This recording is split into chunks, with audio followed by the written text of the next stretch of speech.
آج کے گفتگو کا آغاز حضرت سری سقطی کے خلیفہ و مرید حضرت جنید علیہ رحمہ سے کریں گے۔ مزہ تب ہے کہ جب پیر حضرت سری سقطی جیسا ہو اور پھر مرید حضرت جنید بغدادی جیسا ہو۔ بچپن ہی میں ہم نے جو حضرت جنید علیہ رحمہ کے متعلق پڑھا،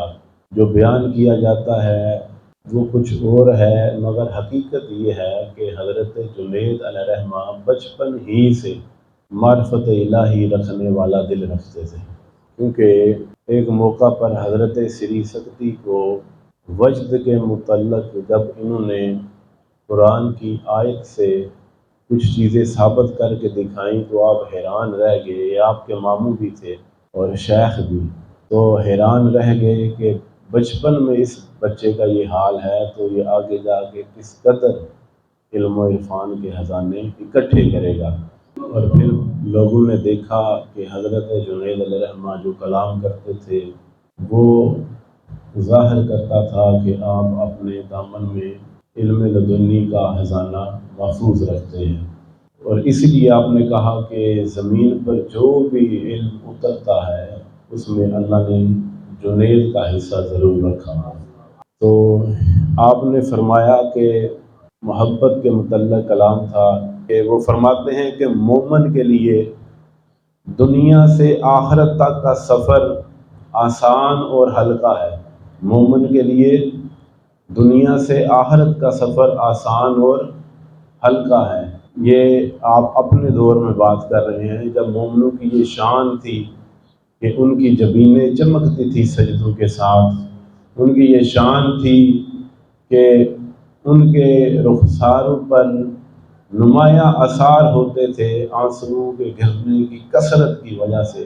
اور وہ چہرے چمکتے تھے، نورانی دمکتے تھے۔ یہ اس دور کی بات ہے، اور آج کا مومن دنیا سے آخرت کا سفر اپنے لیے ہلکا سمجھتا ہے۔ پہلے تو مومن ڈھونڈنا پڑے گا، اگر کوئی مومن ہے تو اس کے لیے یہ پھر بات درست ہے کہ اس کے لیے دنیا سے آخرت کا سفر مشکل ہے۔ پھر فرماتے ہیں اور اللہ تعالیٰ کے قرب کی خاطر مخلوق سے، اللہ رب العزت کے قرب کی خاطر مخلوق سے کنارہ کش ہو جانا، کہتے ہیں یہ تکلیف دہ ہے کہ کوئی شخص اللہ کے قرب کی خاطر مخلوق سے کنارہ کش ہو جائے۔ حضرت غوث پاک کو میں پڑھ رہا تھا فتح الربانی میں، آپ فرماتے ہیں کہ ان قریب جب تو قبر میں جائے گا تیرے اپنے تجھے چھوڑ دیں گے، تیرا تعلق ان کے ساتھ ٹوٹ جائے گا، تو ناداں تو کیوں ہوش نہیں کرتا کہ تو جیتے جی ہی ان سے تعلق توڑ دے، یعنی کہ ان کی محبت دلوں سے نکال دے۔ اب جس سے بھی محبت ہو، جس سے بھی تعلق ہو، اللہ کے تعلق کی وجہ سے ہو، اللہ رب العزت کی محبت کی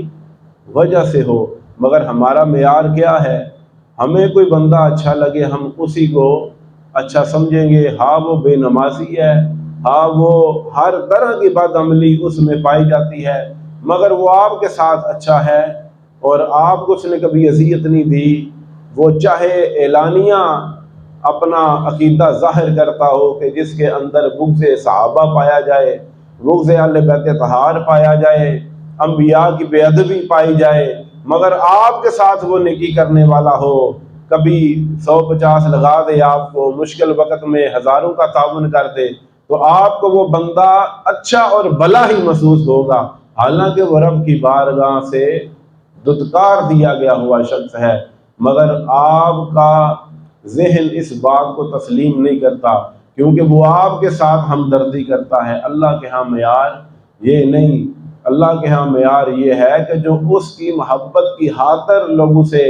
ملے جلے، لوگوں کے ساتھ تعاون کرے، لوگوں کی ساتھ بھلائی کا، خیر کا ارادہ رکھے،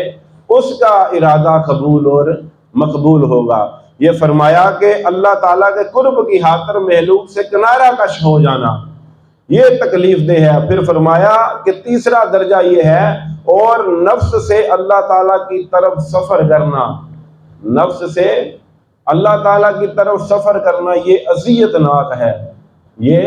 اذیت ناک ہے۔ اور پھر فرمایا اللہ تعالیٰ کے ساتھ صبر کرنا، یہ چوتھا درجہ ہے، یہ سب سے زیادہ کٹھن اور مشکل امر ہے، کہ یہ سب سے زیادہ مشکل ہے کوئی اللہ کے ساتھ صبر کرے۔ اب اللہ کے ساتھ صبر، اللہ رب العزت خوشیاں بھی دیتا ہے اور غم بھی دیتا ہے، ایسی ایسی چوٹ انسان کو پہنچتی ہے کہ جو اسے صبر آنے نہیں دیتی، ایسی ایسی اذیتیں اس بندے کو پہنچتی ہیں کہ جن کو وہ برداشت کرنے کی بظاہر قوت نہیں رکھتا، ایسے ایسے تکلیف دہ امر آتے ہیں، بیماریاں، آزمائشیں آتی ہیں کہ وہ بندہ ان بیماریوں کو، ان آزمائشوں کو، ان تکالیف کو، ان مصائب کو، ان علام کو برداشت نہیں کر سکتا۔ یہ سب سے کٹھن امر ہے کہ کوئی اللہ تعالیٰ کے ساتھ صبر والا معاملہ، یعنی کہ اس حال میں راضی رہے۔ اور پھر میں حضور موسی پاک کو پڑھ رہا تھا، آپ نے فرمایا کہ لوگوں ایمان دو حصوں میں تقسیم کر دو، تو ایک حصہ صبر ہے، دوسرا شکر۔ کتنی گہری بات ہے۔ اور اللہ جب ہم حضور موسی پاک کو پڑھتے ہیں تو ایک کپ کپا وجود پر طاری ہو جاتا ہے، نفس پر ہیبت مسلط ہو جاتی ہے، جسم یوں کانپتا ہے کہ جیسے پتہ نہیں وہ سامنے بیٹھے ہی کلام کر رہے ہیں۔ ایسے زندہ جو ہے وہ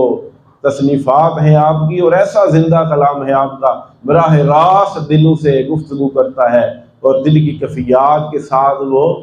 جو ہے چھیڑخانی کرتا ہے اور انہیں مزید تقویت دیتا ہے، رکی ہوئی کیفیات کو مزید آگے لے جاتا ہے۔ مگر کسی نے کبھی کتاب کھول کے اپنے پیر کے قول پڑھے ہوں تب نہ، کبھی کسی نے، یہ جتنے قادری بیٹھے ان سے پوچھو کہ حضور موسی پاک کی کبھی ایک کتاب بھی ختم کی ہے؟ تو یقین کریں میں اس مجمع میں بھی ہاتھ اٹھواؤں تو شاید ایک دو ہاتھ اٹھ جائے گا، اور قادریوں کے اٹھواؤں تو سارے ہی ہاتھ اٹھا دیں گے۔ یہ پھر کیسی پیری مریدی ہے کہ اپنے پیر کی تعلیمات تو حاصل نہ کر سکا،